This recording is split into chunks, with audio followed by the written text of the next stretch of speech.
A narrativa de que o Irã está a apenas 1 ou 2 anos de obter armas nucleares remonta pelo menos a 1984.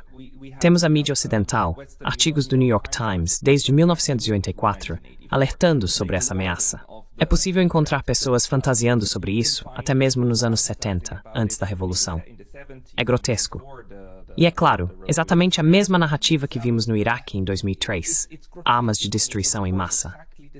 E aquilo foi uma mentira absolutamente descarada. Ficou claro que era uma mentira descarada, e Colin Powell pediu desculpas por mentir às Nações Unidas. Ataques preventivos são claramente e totalmente proibidos.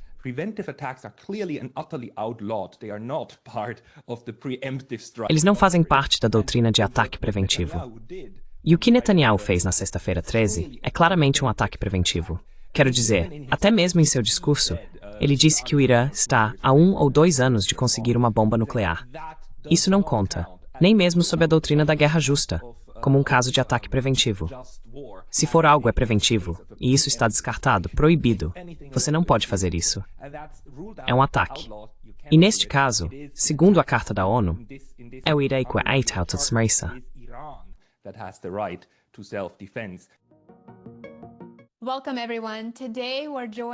Bem-vindos, todos. Hoje estamos recebendo um convidado fantástico e um grande amigo meu, o Dr. Pascal Lotas. Pascal é professor assistente de Relações Internacionais na Universidade de Kyoto, no Japão, e é o apresentador do melhor podcast sobre geopolítica, Neutrality Studies, no YouTube. Tem sido um dos meus canais favoritos no YouTube há vários anos. Se você ainda não conhece, por favor, confira esse canal maravilhoso. Vou deixar o link na descrição abaixo. Pascal, muito obrigado por estar conosco. Muito obrigado por me receber, Helena. Bem, eu acho que os eventos que estamos vivenciando agora, que estão acontecendo neste momento, são realmente preocupantes. Por isso eu queria saber sua opinião sobre vários aspectos-chave que vão nos ajudar a entender o que está acontecendo e realmente colocar as coisas em perspectiva. Então quero começar pelo evento que ocorreu em 13 de junho, o dia em que Israel atacou o Irã. Israel afirmou que os ataques foram, entre aspas, preventivos. E esse termo em particular, ataques preventivos, tem uma definição muito clara no direito internacional. E como você mencionou em um dos seus vídeos recentes, a teoria da guerra justa, então há algum motivo para acreditar que o ataque de Israel ao Irã foi realmente preventivo em 13 de junho?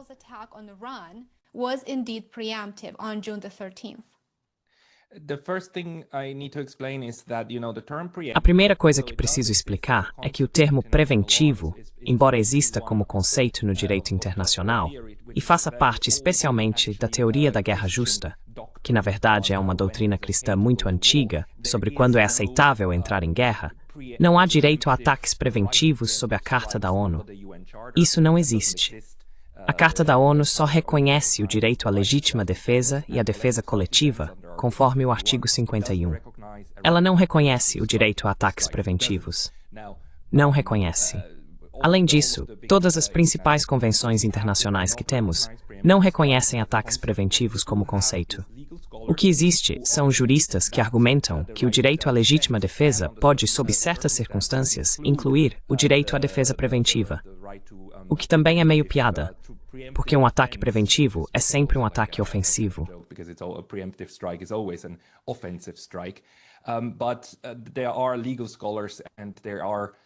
Mas existem estudiosos do direito, e nesse sentido, você realmente tem certas opiniões de especialistas que de fato compõem parte do compêndio do direito internacional, o que é considerado como lei. Mas a palavra preventivo é diferente de preemptivo. E preemptivo está ainda mais próximo de um ataque ao seu território prestes a ser executado. Então, é essa ideia de que se o adversário já reuniu tropas na sua fronteira, declarou publicamente que vai atacar amanhã e deu todos os indícios de que não se trata apenas de uma ameaça, mas de que será executada e já fez os preparativos. Então seria irrazoável exigir que você espere até que eles ataquem.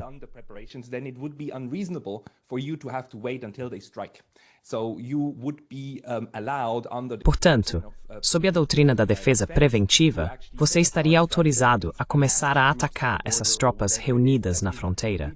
Ou seja, lá o que for que esteja realmente iminente, sabe? Iminente no sentido de estar a apenas algumas horas de acontecer, sem a menor dúvida. Ataques preventivos, por outro lado, são ataques que supostamente visam neutralizar um adversário que pode te atacar em algum momento no futuro. E ataques preventivos são claramente e totalmente proibidos. Eles não fazem parte da doutrina do ataque preventivo. E o que Netanyahu fez na sexta-feira 13 é claramente um ataque preventivo. Quer dizer, até no discurso dele ele disse que o Irã está a 1 ou 2 anos de uma bomba nuclear. Isso não conta. Nem mesmo sob a doutrina da guerra justa, como um caso de ataque preventivo. Se for alguma coisa, é preventivo. E isso está descartado, proibido.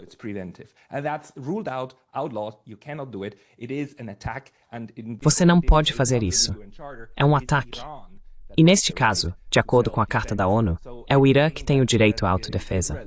Então, tudo que Israel está fazendo no momento, no sentido de, os iranianos estão nos atacando, precisamos nos defender. Israel tem o direito de se defender. Você não tem o direito de se defender se foi você quem começou.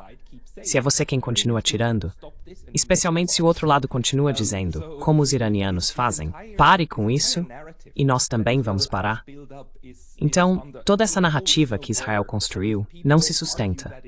E se as pessoas argumentam que sim, e que existe alguma doutrina estranha do direito internacional que permitiria isso, elas estão inventando.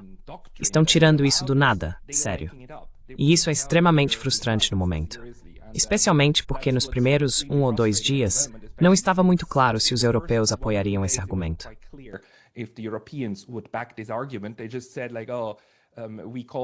Eles simplesmente disseram algo como, pedimos que ambos os lados diminuam a escalada, o que também é meio uma piada.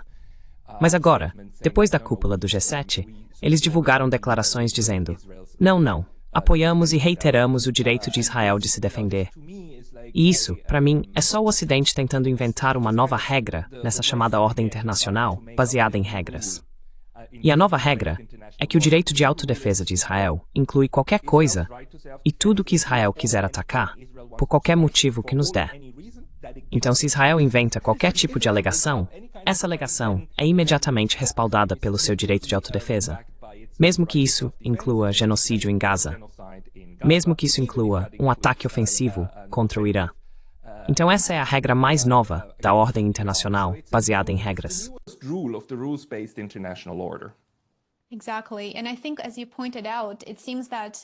Exatamente. E eu acho que, como você apontou, parece que estamos redefinindo ou ignorando deliberadamente o direito internacional e também qualquer padrão moral.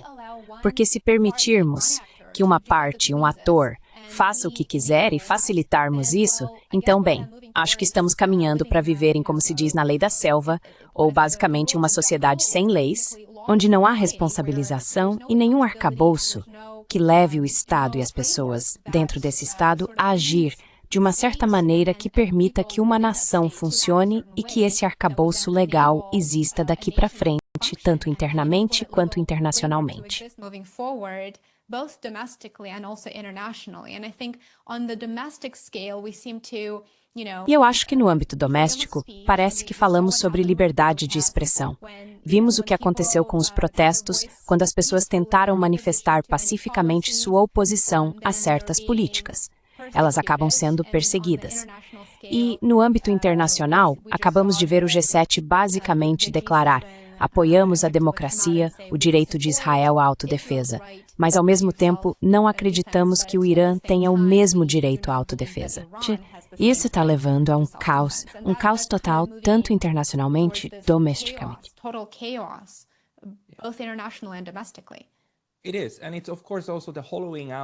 É isso mesmo. E é claro também o esvaziamento do significado das palavras, certo? É o esvaziamento do significado das normas. Quer dizer, isso é novamente algo orwelliano. Se você chama um ataque agressivo contra a infraestrutura de outro Estado, um ataque não provocado contra a infraestrutura de outro Estado, e novamente não apenas não provocado, quer dizer, nem sequer foi imediato, certo? Não havia uma ameaça imediata a Israel vinda do Irã. Não havia. E então chamar isso de autodefesa, claro, esvazia todo o conceito de autodefesa. Mas é isso que temos feito constantemente. E esse esvaziamento vai nos prejudicar novamente.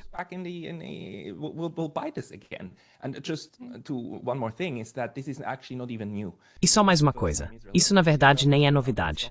Não é a primeira vez que Israel faz isso. Israel tem agido sob essa doutrina de autodefesa. Bombardeou, atacou e invadiu o Líbano. Bombardeou sistematicamente a Síria nos últimos 10 anos, o tempo todo. Ocupa as colinas de Golã sob essa doutrina. Ou seja, isso é apenas a continuação de uma política israelense de longa data e de um discurso que redefine o expansionismo agressivo em sua vizinhança como autodefesa. E mais países aderindo a isso torna tudo muito perigoso, porque aí realmente vira uma norma das relações internacionais. E nós não queremos que essa norma volte, certo?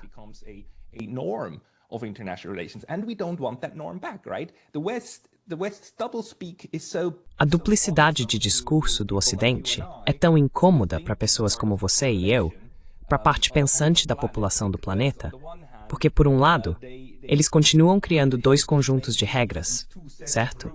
Israel tem todo o direito de atacar qualquer um se sentir ameaçado, mas se a Rússia diz, nós nos sentimos ameaçados pela Ucrânia, então isso é o maior perigo para a humanidade, certo? E precisamos parar esse caso, mas não o outro. E é essa inconsistência que não queremos ver, certo?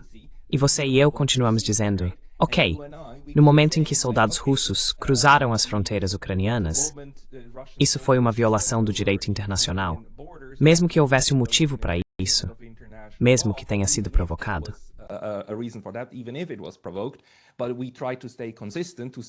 Mas tentamos manter a consistência ao dizer que não, precisamos reconhecer essas quebras de norma onde quer que aconteçam, e então tentamos explicar, contextualizar e realmente dar sentido a elas. Mas o fato é que no Ocidente estamos constantemente recebendo essas narrativas orwellianas que sempre retratam um lado como um cordeiro inocente e um anjo que só precisa se defender.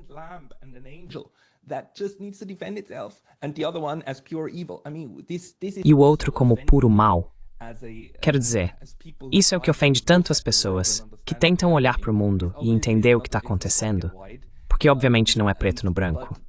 Mas, em certos momentos, realmente essa ânsia do Ocidente de simplesmente apoiar qualquer lado que eles acham que serve melhor aos seus interesses políticos internacionais, seus esquemas globais e seus planos de dominação, e ainda enquadrar isso em termos morais, isso é ultrajante. Em vez de reconhecer, veja, se qualquer outro país neste planeta fizesse o que Israel faz, nós o chamaríamos de um estado de apartheid que está tentando cometer um genocídio e que é agressivamente expansionista em sua região. Simplesmente não fazemos isso com este. E isso tem a ver, é claro, com a história.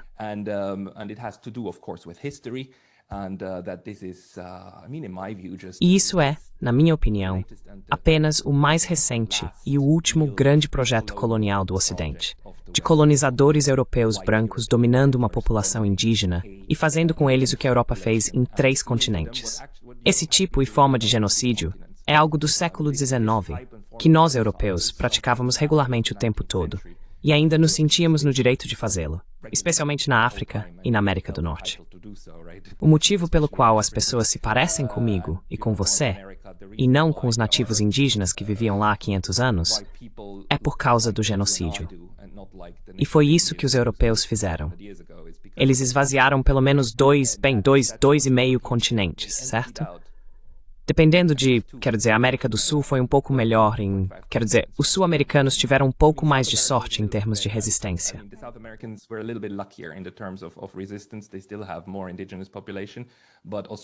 Eles ainda têm uma população indígena maior, mas a Austrália e a América do Norte foram basicamente dizimadas, certo? Agora, isso não significa que as pessoas que vivem lá hoje é parte da história com a qual temos que lidar. Mas quando vemos alguns desses crimes acontecendo novamente, então pessoas com senso moral, eu acho, deveriam tentar nomear corretamente o que está acontecendo. E vemos claramente como nossos governos na Europa e na América do Norte não querem mais fazer isso. Outras pessoas percebem isso. Na Ásia, as pessoas percebem. Na África, as pessoas percebem e falam sobre isso. E então Europa e América do Norte dizem, Não. Vocês não estão entendendo isso corretamente. Deixe-me ensinar vocês. É como, simplesmente não conseguimos sair da nossa própria pele. Bem, vou parar por aqui.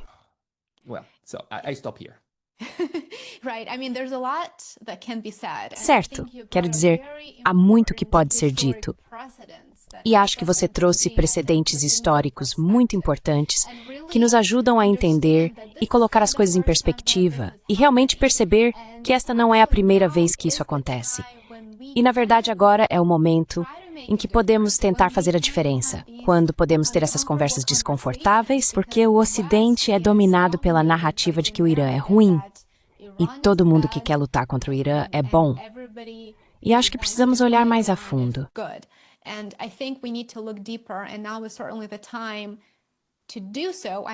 E agora certamente é o momento de fazer isso, de ter essas conversas e tentar entender o que está por trás dessas políticas, a política dos Estados Unidos em relação ao Irã. Precisamos fazer isso para evitar, possivelmente, uma nova guerra. Agora, você mencionou armas nucleares, certo? No centro disso está claro o fracassado JCPOA sobre o Trump 1.0 e agora as negociações que quase aconteceram, mas foram efetivamente sabotadas. Se recuarmos um pouco, desde 1995, Netanyahu afirmando que o Irã estava de desenvolver uma arma nuclear, enquanto desde 1995, já se passou quase 30 anos e ainda isso não aconteceu.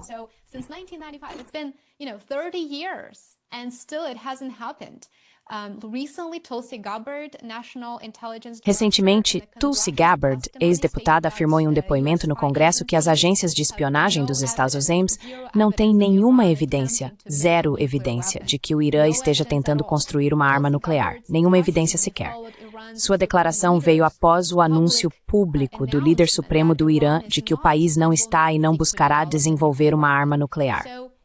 Países com armas nucleares costumam usar urânio enriquecido a cerca de 90%, grau militar. E de acordo com a Agência Internacional de Energia Atômica, o Irã só enriqueceu urânio até 60%. Portanto, está claro que não há absolutamente nenhuma evidência que indique que o Irã representa uma ameaça iminente a Israel ou a qualquer outro país.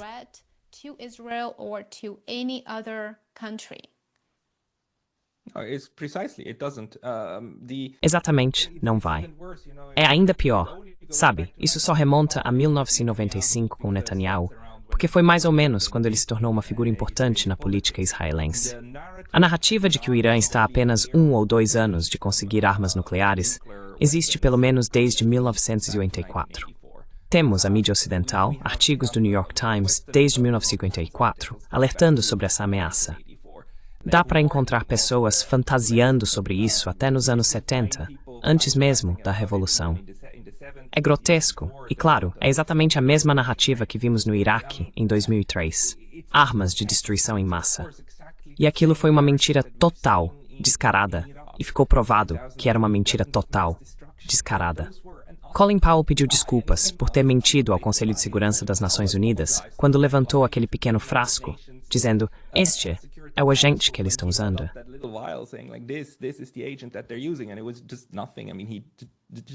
E foi simplesmente nada. Eles simplesmente inventaram. E nós sabemos de tudo isso. E está sendo trazido à tona novamente. Está sendo reaquecido de novo. Dessa vez, é ainda mais inacreditável. Mas ainda precisamos repetir que isso é, mais uma vez, uma longa tradição de mentir sobre as capacidades ou potenciais capacidades de algum adversário designado para justificar a guerra. É só isso. E qualquer um que diga, mas você não está confiando na inteligência. Nós temos informações de inteligência. É mesmo? Mostre-me essa inteligência. E, novamente, é por isso que é tão importante que a Tulsi Gabbard tenha se manifestado, porque ela é ex-membro do Congresso e atuou nos comitês de serviços armados e de relações exteriores da Câmara. Então ela fez algo muito astuto politicamente, que foi sabotar esse argumento 2 meses atrás.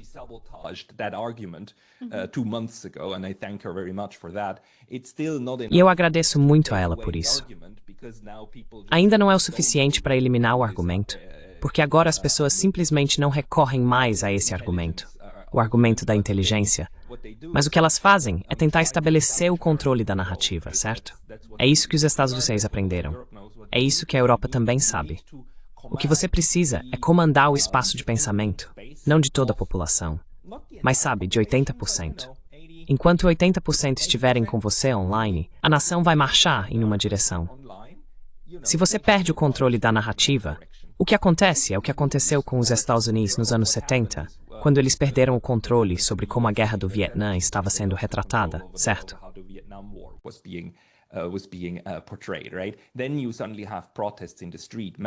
Então, de repente, você tem protestos nas ruas, protestos em massa, e alguns congressistas começam a sentir pressão para realmente realizar audiências e, você sabe, fazer alguma coisa. E é aí que as coisas saem do controle para os belicistas de plantão, que querem que a nação siga em uma única direção. Então, neste momento, a tentativa, especialmente também por parte da mídia, ainda é de estabelecer esse controle de narrativa para criar fatos. Uma coisa a entender é que, uma vez que os bombardeios começam, uma vez que soldados são enviados, a máquina de guerra está em movimento, certo? Se você consegue chegar a esse ponto, então o que vier depois certamente envolverá mais participação em assuntos militares, até que algo obrigue você, de alguma forma, a recuar.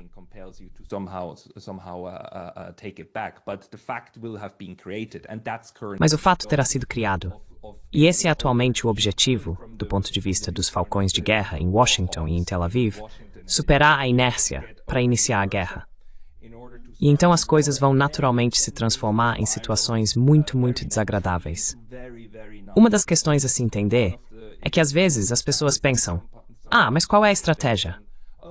Quero dizer, se entrarmos no Irã e acabar como no Afeganistão, ou acabar como no Iraque ou na Líbia, e o país for completamente destruído, e centenas de milhares ou milhões de pessoas morrerem, isso não é uma estratégia, certo? Isso é um desastre. Isso é um desastre.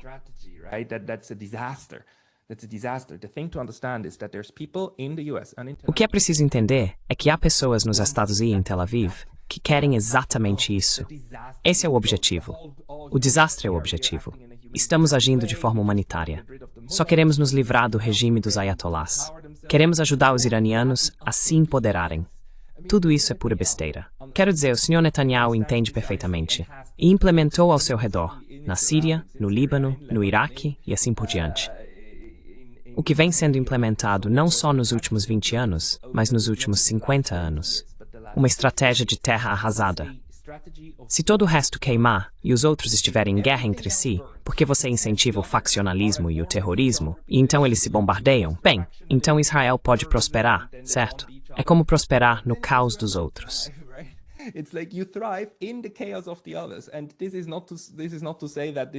Isso não quer dizer que exista algum tipo de plano maligno. Isso é simplesmente o que surgiu naturalmente e o que funcionou.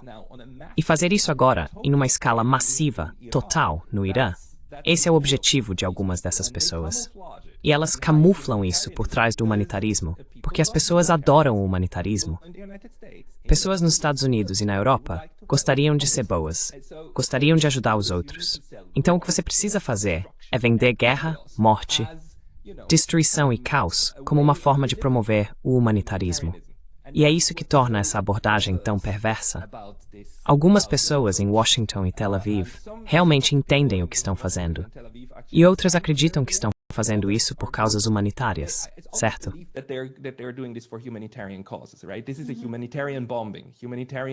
Este é um bombardeio humanitário, uma intervenção humanitária. Eles acreditam nessa besteira. E talvez precisemos diferenciar esses dois grupos, mas isso é só por questões morais. Na prática, ambos os grupos vão implementar o mesmo tipo de política, que terá efeitos horríveis. E se alguém disser, mas é melhor que Saddam tenha sido derrubado no Iraque, é melhor vivermos em um mundo sem Saddam do que com Saddam, então eu só te peço, vá e pergunte aos iraquianos. Já se passaram 20 anos. Eles ainda não recuperaram o autogoverno. Eles nem sequer têm controle sobre o próprio petróleo. Os Estados Unidos retiram o petróleo, colocam o dinheiro em uma conta bancária em Nova York. E o Iraque precisa pedir autorização para usar o dinheiro do seu próprio petróleo na conta bancária de Nova York.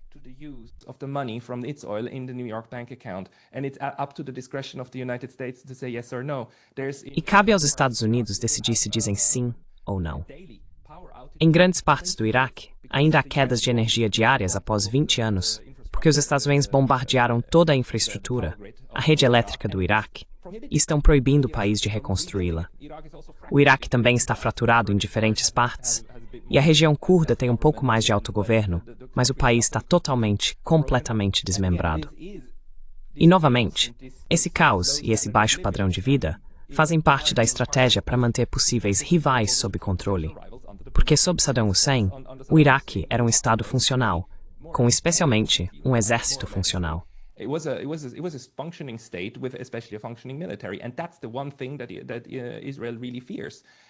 E essa é a única coisa que Israel realmente teme. Árabes realmente se unindo e também tendo meios militares. Consigo entender como, da perspectiva israelense, isso parece uma ameaça. A questão é que, simplesmente dizer para todo mundo que porque você se sente inseguro quando outros têm um Estado funcional, isso não é, segundo o direito internacional, um motivo legítimo para desmembrar seus países e semear morte e destruição. Mas é isso que está acontecendo. E agora, o que eles estão tentando fazer é um mega-Iraque no Irã. E essa é a narrativa. Mas eu realmente acho que isso pode sair pela culatra, de forma grandiosa. E já está saindo, literalmente, de forma grandiosa.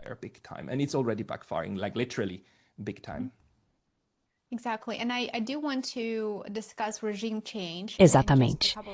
E eu realmente quero discutir a mudança de regime em apenas alguns minutos.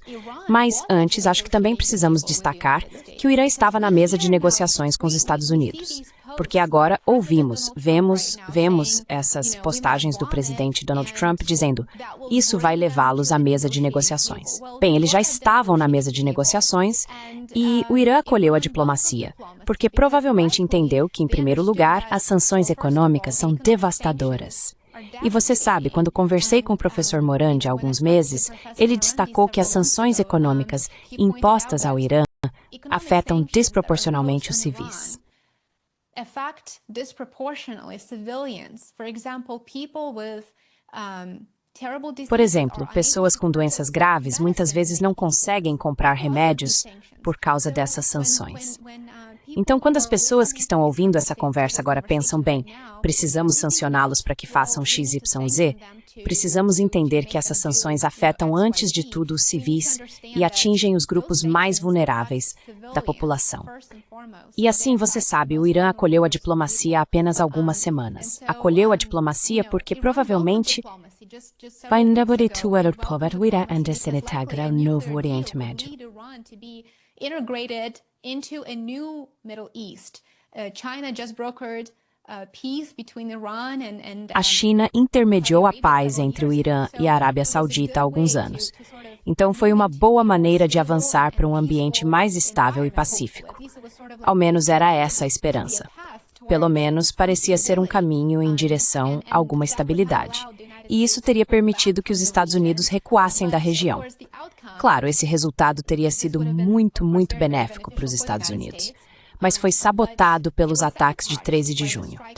E agora, estamos à beira do que pode se transformar em uma terceira guerra mundial, se as coisas continuarem como parecem estar indo.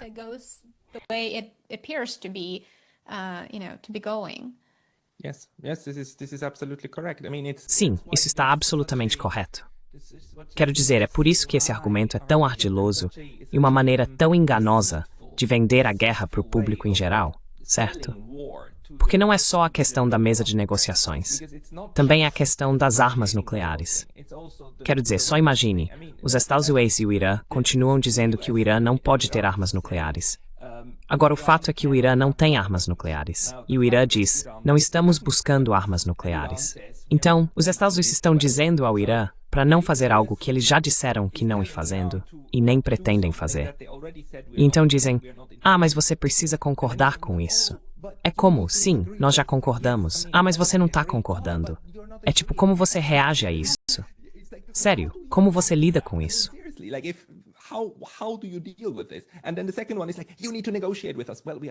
E então o segundo argumento é, vocês precisam negociar conosco. Bem, nós estamos negociando. Já temos a próxima rodada de conversas planejada. E toda vez que nos encontramos, o presidente dos Estados Unidos diz, vamos fechar um acordo. Estamos chegando mais perto, estamos chegando mais perto. E então o outro lado te ataca de surpresa. Eles não esperavam isso, porque as negociações estavam acontecendo e estavam com a guarda baixa. Os israelenses, com a ajuda da inteligência e dos recursos dos Estados Unidos, conseguiram realizar esse ataque surpresa com drones que contrabandearam para dentro do país. Um tipo de guerra muito perigoso, incluindo ataques com mísseis.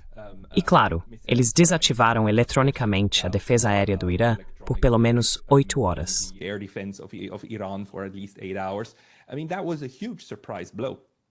Quero dizer, isso foi um golpe surpresa enorme, muito grande. E então, 24 horas depois, o presidente dos Estados Unidos aparece e diz: eu sabia disso o tempo todo. Sabe, isso foi coordenado. Foi um ataque lindo, Eu sabia disso o tempo todo. E então eles dizem: mas vocês precisam vir para a mesa de negociações. E esse lado fica tipo: que diabos? Você realmente admitiu que negociar conosco fazia parte do truque, parte da tática para nos fazer acreditar que estávamos no caminho certo? Depois você se gaba do fato de ter feito isso, de que funcionou, e que fomos ingênuos o suficiente para acreditar em você. E ainda assim você vem e diz: precisamos negociar mais. Come out and say like we need to negotiate more. I mean, what the hell are you expecting Iran to do? Quero dizer, o que diabos você espera que o Irã faça? Além do fato de que foi justamente esse presidente que, em primeiro lugar, saiu do JCPOA, que era um tratado multilateral, funcional, legal, com os europeus, com a Rússia, potências garantidoras, e o Irã estava cumprindo os padrões estabelecidos ali, como todo mundo disse, inclusive o órgão de fiscalização nuclear, como é o nome, Agência Internacional de Energia Atômica, a AIEA. E ele saiu disso. O Irã, na verdade, permaneceu e depois foi criticado por supostamente violar. O Irã disse: então vamos retomar parte desse enriquecimento. E aí os Estados Unidos usam isso como argumento, dizendo: mas vocês estão violando o acordo. Saying like, oh, but you're breaching the agreement. Like, yeah, the agreement that you yourself exited. É como sim, o acordo do qual você mesmo saiu. A posição dos Estados Unidos em relação às negociações é incrivelmente maximalista. Não só no sentido do que exige, mas também na forma como exige que o outro lado ignore tudo e qualquer coisa que tenha acontecido antes da data em que a nova exigência está sendo feita. E os Estados Unidos demonstraram isso novamente, durante a última rodada de negociações, quando o Sr. Witkoff foi ao Oriente Médio para se reunir em Omã, e eles tiveram essas conversas. E então Witkoff disse: ok, sabe, o que queremos é baixo enriquecimento. Reduzam o enriquecimento. Estamos bem. E o Irã realmente disse: ok, tudo bem, vamos reduzir o enriquecimento. Okay, fine. We will lower the enrichment. Witkoff went back to Trump and then got... Witkoff voltou a falar sobre Trump e imediatamente foi repreendido, sendo informado: não é só o enriquecimento. Você também precisa concordar em limitar seu programa de mísseis. E isso foi. Você sabe, os Estados Unidos imediatamente mudam as regras do jogo. Imediatamente. E isso é algo com o qual o Irã obviamente não pode e não vai concordar, por causa do perigo que emana de Israel. Eles mudaram as regras do jogo imediatamente. E agora a regra, a partir de ontem, ou há 12 horas, foi mudada novamente, porque Donald Trump anunciou que o que ele exige agora é rendição incondicional, no Truth Social. Ele usou o termo rendição incondicional. Então, o que estão exigindo agora é o cenário do Japão, certo? O Japão assinou uma rendição incondicional em 1945 e foi então diretamente ocupado pelos Estados Unidos por 7 anos.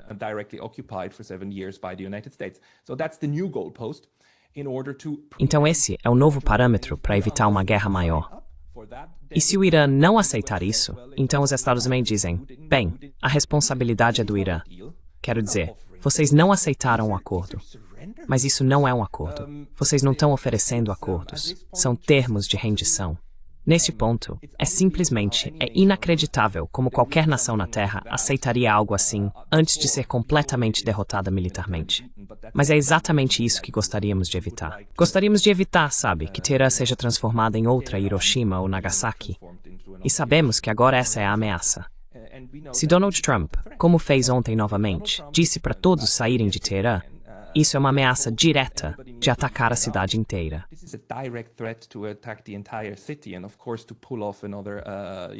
E claro, para realizar outro ato de violência genocida, seja por meio de armas nucleares ou bombardeio em massa. E estamos falando de uma cidade com 10 milhões de habitantes. Não é possível evacuar uma cidade de 10 milhões. É absolutamente impossível. Milhares morreriam. Só as pessoas que teriam que ser transportadas de hospitais, idosos, pessoas com deficiência, unidades neonatais e assim por diante. Quero dizer, é totalmente impossível, sem contar a logística e as pessoas frágeis que morreriam no caminho. E onde você colocaria todas essas pessoas? É algo absolutamente impensável. Tóquio chegou a considerar uma evacuação em 2011, quando aconteceu o desastre nuclear de Fukushima.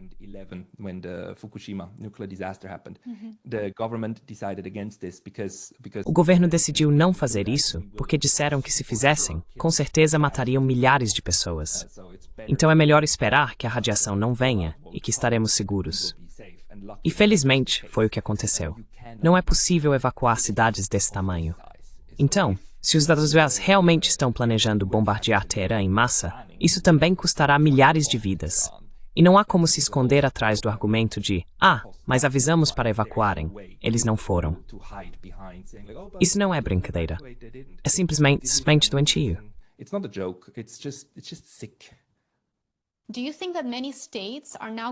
Você acha que muitos países agora vão dizer, sabe de uma coisa, acho que é provavelmente melhor desenvolver uma arma nuclear fora do Tratado de Não Proliferação?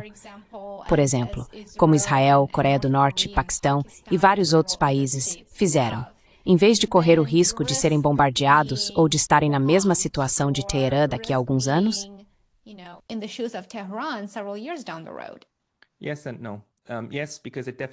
Sim e não. Sim, porque isso definitivamente reforça o argumento que você acabou de expor. E o segundo exemplo que tivemos nos últimos 3 anos é, claro, a Ucrânia. Apesar de todas as críticas que fazemos ao que o Ocidente e a Ucrânia estão fazendo, também é preciso perceber que a invasão da Ucrânia pela Rússia e a guerra em andamento também reforçam a ideia de que, se a Ucrânia tivesse armas nucleares, a Rússia não teria invadido, certo? Essa também é uma conclusão lógica, que acredito que muitas pessoas estão tirando. E com o Irã, essa será mais uma conclusão lógica que as pessoas vão tirar. Olhando para o fato de que a Coreia do Norte não foi atacada com armas nucleares, isso apenas comprova que o regime norte-coreano estava certo. Eles estavam corretos ao avaliar que o que precisavam eram armas nucleares para manter o regime e o tipo de sociedade que tem, sem serem atacados pelo Ocidente.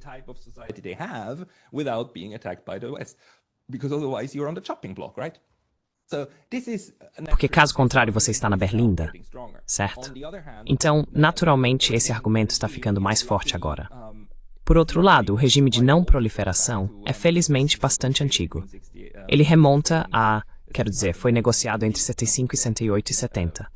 Não, desculpe, entre 58 e 68. Quero dizer, as primeiras assinaturas vieram em 68. E desde então, desenvolvemos um regime global que é responsável por distribuir o urânio e o plutônio do mundo. O brilhantismo do TNP é que você vincula a adesão a ele, dizendo, ok, não vamos desenvolver armas nucleares, ao direito de comprar urânio e plutônio, e assim por diante, o que nem todo país tem acesso. Esses não são elementos de terras raras, mas são o combustível para essa tecnologia. E isso não existe em todo lugar. The fuel for this technology that doesn't exist everywhere, and the mining of this is pooled together. E a mineração disso é feita em conjunto e controlada pela AIEA. Então, um dos mecanismos que temos é que é extremamente difícil conseguir o material necessário sem fazer parte do TNP.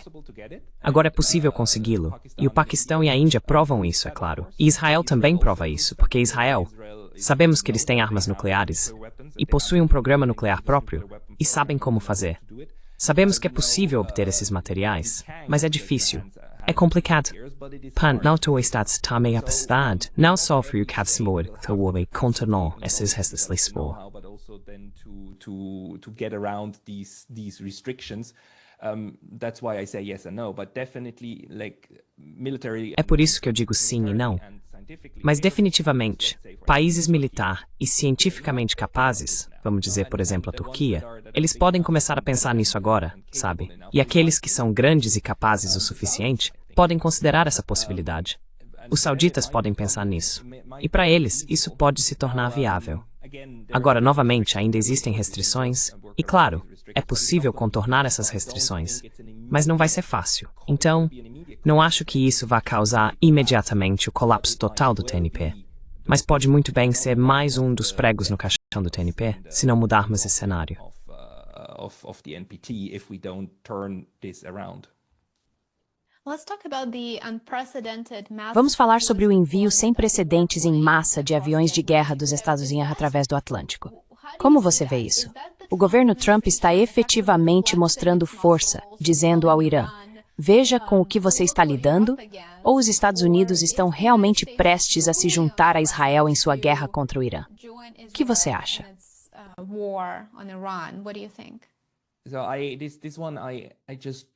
Sobre isso, eu realmente não sei o suficiente. Quero dizer, me parece que pode ser a preparação para o ataque, certo? E o deslocamento de recursos, esses aviões militares, para o leste, ou pelo menos para a Europa e depois para serem enviados a partir de lá. Mas eu não sei o suficiente sobre o que está acontecendo em Diego Garcia. Quero dizer, se navios estão se acumulando lá e assim por diante, se esses recursos, esses porta-aviões onde estão sendo posicionados, onde estão localizados. Mas o perigo é muito grande de que seja exatamente isso, que esta seja a preparação, de forma encoberta, em parte, e de forma aberta. Quero dizer, não acho que você possa esconder isso dos iranianos. Você não pode esconder isso de pessoas com capacidade de monitoramento suficientemente boa, mas certamente pode tentar esconder ou camuflar isso de nós.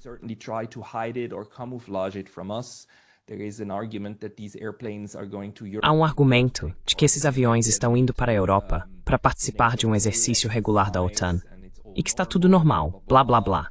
Isso também é possível. Eu não sei. Quero dizer, estamos atualmente sob essa névoa de guerra em que o público em geral precisa ser enganado e levado a acreditar em certas coisas que mais tarde, até mesmo esses governos negarão que aconteceram. Não sabemos. Eu avaliaria o risco, a probabilidade de que isso seja uma preparação militar para um envolvimento total dos Estados na guerra contra o Irã, como muito, muito alta.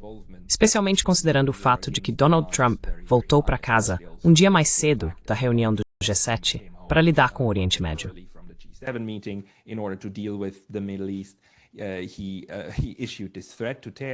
Ele fez essa ameaça a Teherã, que nada mais é do que, quero dizer, uma ameaça clara de piorar ainda mais as coisas, seja com os próprios Estados Unidos ou com as capacidades iranianas locais, porque não podemos esquecer que eles não têm armas nucleares. Se os Estados Unidos derem sinal verde para atacar Teherã com armas nucleares, isso também pode estar nos planos. Quero dizer, há muito potencial para coisas muito, muito perigosas acontecerem e que os Estados podem concordar. Não sei qual delas será, mas está absolutamente claro para mim que neste momento estamos pelo menos na fase de preparação para o que está por vir.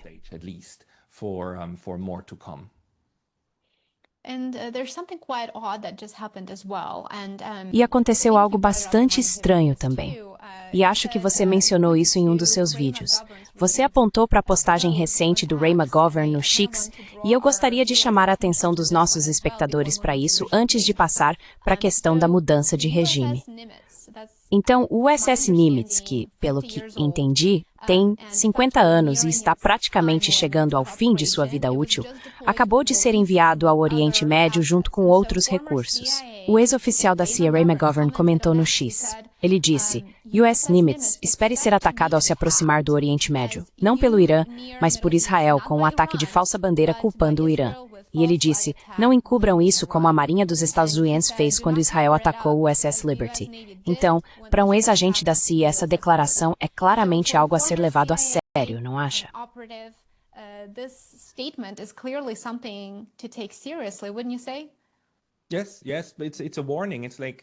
Sim, sim, mas é um alerta. É como, de novo, é como a Tulsi Gabbard aparecendo em março dizendo, avaliamos que não há armas nucleares. Quero dizer, essa é outra pessoa tentando esvaziar um possível futuro argumento muito importante para os falcões de guerra. E o que precisamos fazer é falar sobre isso. Quero dizer, o perigo de um ataque de falsa bandeira é enorme. E o Ray McGovern, quero dizer, ele é brilhante, e ele sabe. Quando se aposentou da CIA, eles criaram esse grupo de profissionais de inteligência pela sanidade, não oficiais, profissionais de inteligência. Enfim, esse grupo de pessoas, junto com alguns outros, disse, Olha, pelo que sabemos e pela forma como fazíamos inteligência na CIA, podemos dizer que muita dessa informação que estão passando para vocês são mentiras, incluindo, é claro, as armas de destruição em massa.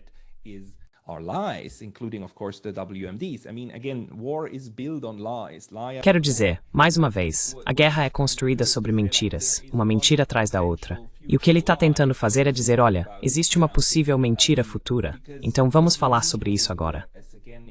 Porque o que você precisa no Estado Solas, novamente, para conseguir esses 80%, a massa crítica ao seu lado, é ser atacado. Porque você precisa ser um mocinho, certo? E os mocinhos, eles se defendem, porque os Estados Unidos, isso é muito importante para o seu autoconhecimento, são uma superpotência relutante, certo? Não querem lutar guerras. São realmente uma nação pacífica. Anseiam por paz, democracia, estabilidade, querem o melhor para todos.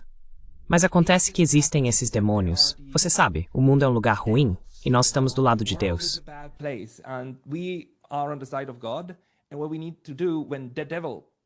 E o que precisamos fazer quando o diabo mostra sua cara feia e não nos deixa escolha? Bem, então lutamos, e então atacamos com força, porque isso é o mais humano a se fazer. E não fazemos isso por nós mesmos. Fazemos isso pela humanidade. E essa narrativa precisa ser construída. Agora, atualmente, é difícil construir isso, porque mesmo que você seja, sabe, CNN ou New York Times, cego ao que está acontecendo, não poderia ignorar o fato de que, bem, na última sexta-feira, foi meio que Israel que começou o ataque. Sabe, eles até disseram isso publicamente. Eles nem tentaram dar uma desculpa. Apenas disseram que são eles que estão fazendo isso.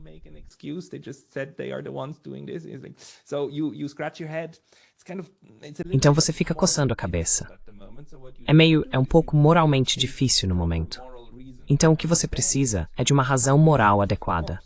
E a melhor razão moral é, claro, ser atacado e ter alguns fuzileiros mortos, porque aí você pode ficar verdadeiramente indignado. Basicamente, é assim que os Estados Unidos justificaram sua entrada na maioria de suas guerras.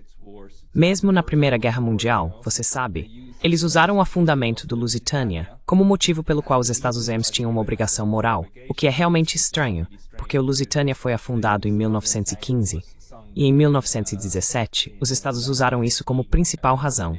Precisamos evitar outro Lusitânia. Demorou 1 ano e meio, mas isso mostra, sabe, o quão relutantes, realmente honestamente relutantes, os Estados eram naquela época. Mas você sabe, eles constroem essa narrativa de sob ataque, sob ataque.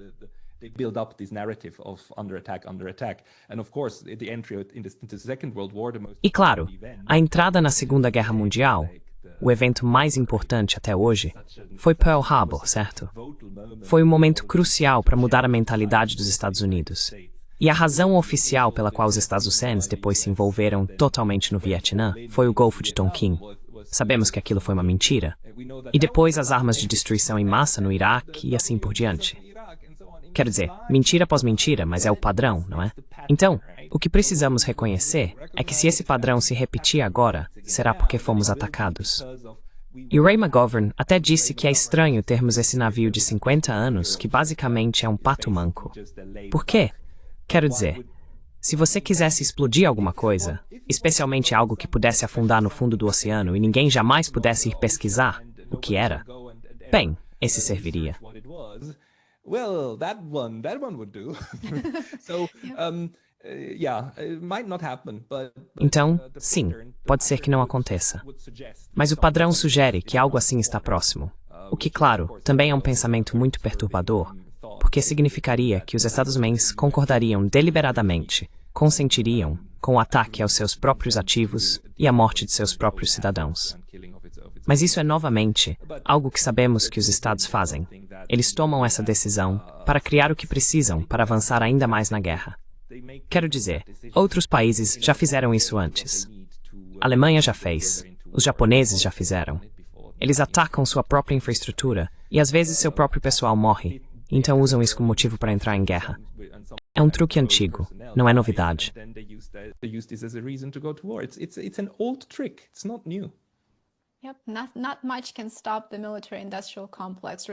Pouca coisa pode parar o complexo militar-industrial, independentemente de onde ele esteja, seja nos Estados Unidos, na Alemanha ou em qualquer outro país.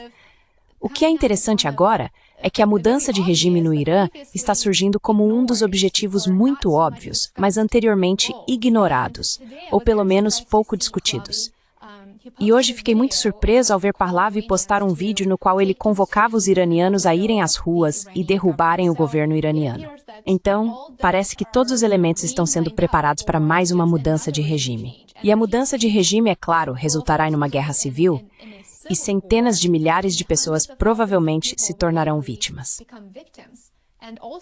Além disso, algo que é muito importante para a Europa, e a Europa deveria estar pensando nisso, é que isso pode criar outra crise massiva de refugiados muçulmanos.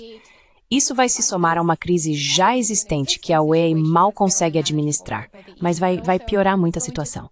Então, como você vê esse objetivo de mudar o regime no Irã? Goal to change regime in Iran. I mean, this is obviously a goal. Quer dizer, isso é obviamente um objetivo. O filho do antigo Shah está pronto. Ele tem estado pronto nos Estados Unidos. Ele está de prontidão há pelo menos uns 30 anos. Eu me lembro de vídeos dele fazendo esse tipo de coisa aparecendo regularmente nos últimos anos, na verdade. Lembro do último em 2019, quando também houve uma crise no Estreito de Hormuz, quando os Estados Unidos quase atiraram, quer dizer, quando o Irã derrubou um dos drones dos Estados Unidos sobre seu espaço aéreo. E então os Estados Unidos disseram, vamos bombardear vocês. E depois não fizeram nada. Também naquela crise, naquela interação, o cara realmente produziu um vídeo dizendo, estamos aqui e estamos esperando. E dá pra ver como ele tenta conseguir um fundo que pareça muito, digno.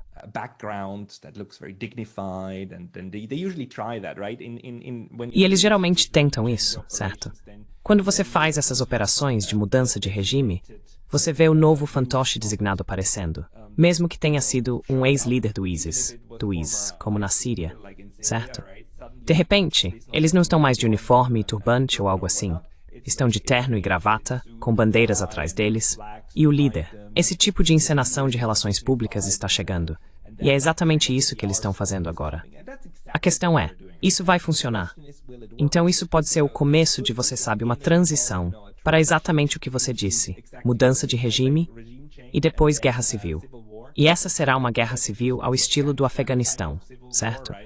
Um regime instalado que, com o apoio dos Estados Unidos, vai lutar contra as forças de resistência do regime atual, que serão expulsas e recuadas.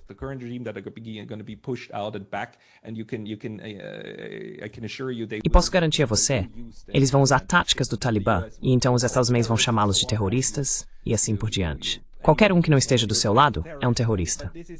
Mas, novamente, isso pode se tornar um mega Afeganistão. No Afeganistão, os Estados levaram 20 anos para substituir o Talibã pelo Talibã. E isso pode acontecer.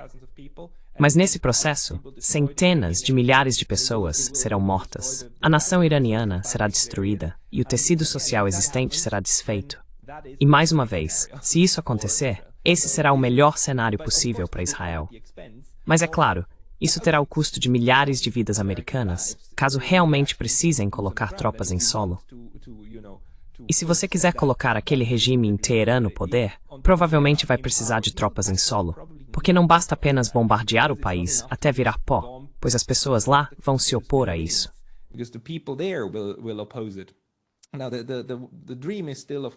Agora, o sonho ainda é, claro, que haverá uma revolta indígena e que você terá apoio indígena suficiente, pessoas que pegarão em armas e então trarão de volta o chá, e você terá um grupo indígena altamente violento que fará o que você quiser. Esse é o sonho. Mas sobre isso, devo dizer, tenho alguns amigos iranianos aqui, e eles me disseram que não gostam do regime. Eles realmente não gostam. Eles odeiam o que o regime faz. Odeiam a forma como tratam as mulheres. Odeiam a maneira como sufocam a dissidência, como enforcam pessoas só por postarem coisas de que não gostam. E isso é algo que, quero dizer, essa parte do governo faz.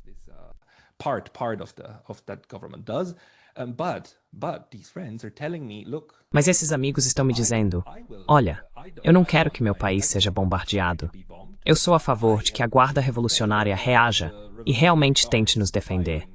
E agora estamos meio felizes que eles nos defendam e que tentem defender a nação iraniana.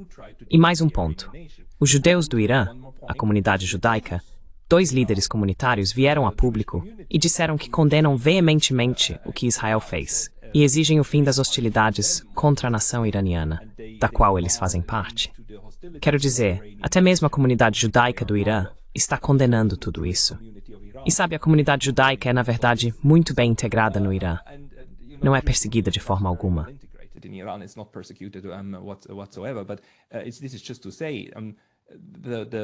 Mas isso é só para dizer que, pelo que parece agora, o que esse ataque fez foi, na verdade, galvanizar o Irã como povo e como nação, e como uma nação multiétnica, porque, meu amigo, ele nem é persa, mas do norte do Irã. Mas isso está unindo o país, e está tendo o efeito oposto. Não divide a sociedade, une. E se você ainda quer uma mudança de regime, então vai precisar de tropas em solo, e isso seria um desastre em escala massiva. Eu simplesmente não consigo imaginar isso. Você sabe, tropas em solo no Iraque e no Afeganistão já foram problemas enormes. Um meio que funcionou, o outro, você sabe, escapou e está fora.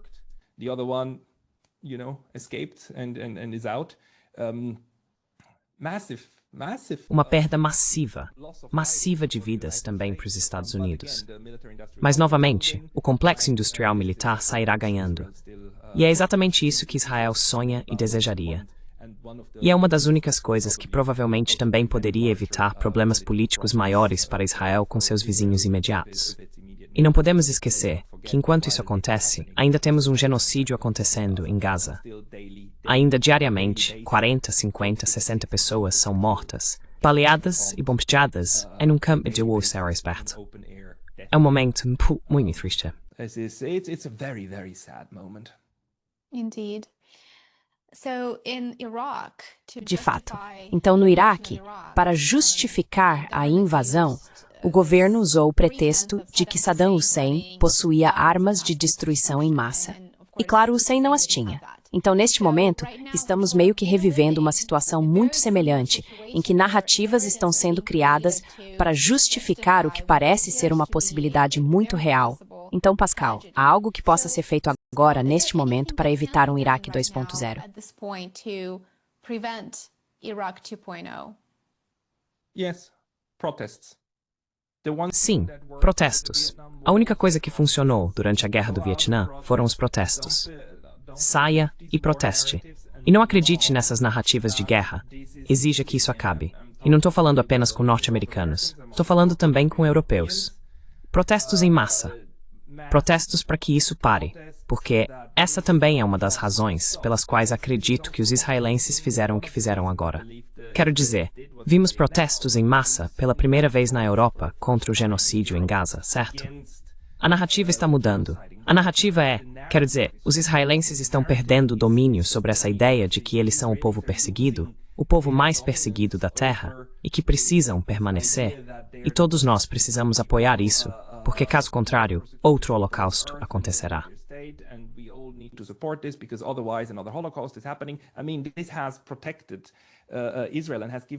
Quero dizer, isso tem protegido Israel e lhes dado muita influência política e proteção para causar estragos em todos ao seu redor, especialmente nos palestinos, mas também nos sírios e outros. E isso está em processo de desaparecer, e acho que interpreto o ataque como pelo menos parcialmente motivado por esse fator de tentar novamente estabelecer o controle da narrativa. Agora, o que podemos fazer é simplesmente nos opor a isso. Não estamos aceitando e estamos falando publicamente contra e exigindo que nossas emissoras de TV mostrem nosso ponto de vista e que exijamos não nos envolver militarmente na Europa e na América do Norte. Só precisamos retirar nosso apoio ao projeto israelense com armas e, de forma ideal, também pressioná-los economicamente. E então, eles terão que cessar.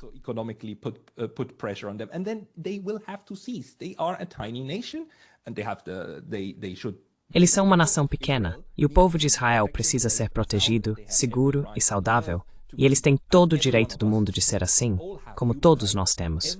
Todos nós temos direitos humanos, cada um de nós. Assim como os israelenses, assim como os palestinos, assim como os iranianos. Os israelenses têm o direito absoluto de estarem seguros e protegidos, mas não têm o direito de tentar alcançar a hegemonia absoluta em sua região e matar todos os outros com quem não concordam. Precisamos mudar. essa abordagem de Israel precisa mudar, e tudo o que precisamos fazer é retirar o apoio. Então espero que isso possa ser alcançado por meio de protestos. E novamente, a narrativa que está sendo construída serve para nos induzir à inação, para nos fazer aceitar que isso está acontecendo agora.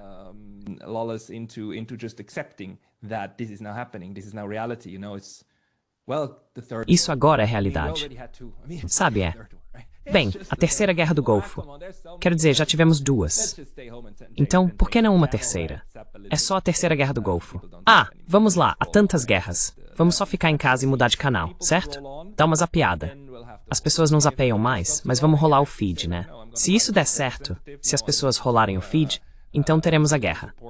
Se as pessoas pararem de rolar e realmente disserem, não, vou escrever para meu representante. Não, vou apoiar... Como é o nome? A organização da Medea Benjamin, Code Pink. Vou apoiar outros movimentos anti-guerra e doar para eles. E então, participar desses protestos ou divulgar suas ideias. Bem, aí você consegue o impulso social para se opor e talvez mudar o rumo da guerra.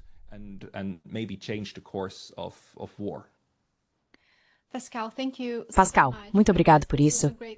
Foi uma ótima conversa e espero que você volte, porque adoraria ouvir sua opinião sobre esses acontecimentos à medida que se desenrolam. Sempre que precisar, Lena. Eu adoro o seu canal e o trabalho que você faz, e acho que isso fica evidente. Quero dizer, os comentários nos seus vídeos são sempre maravilhosos. Então isso mostra que você também tem um público incrível, e você está cultivando isso. Então estou feliz de estar online com você novamente. To be online again with you.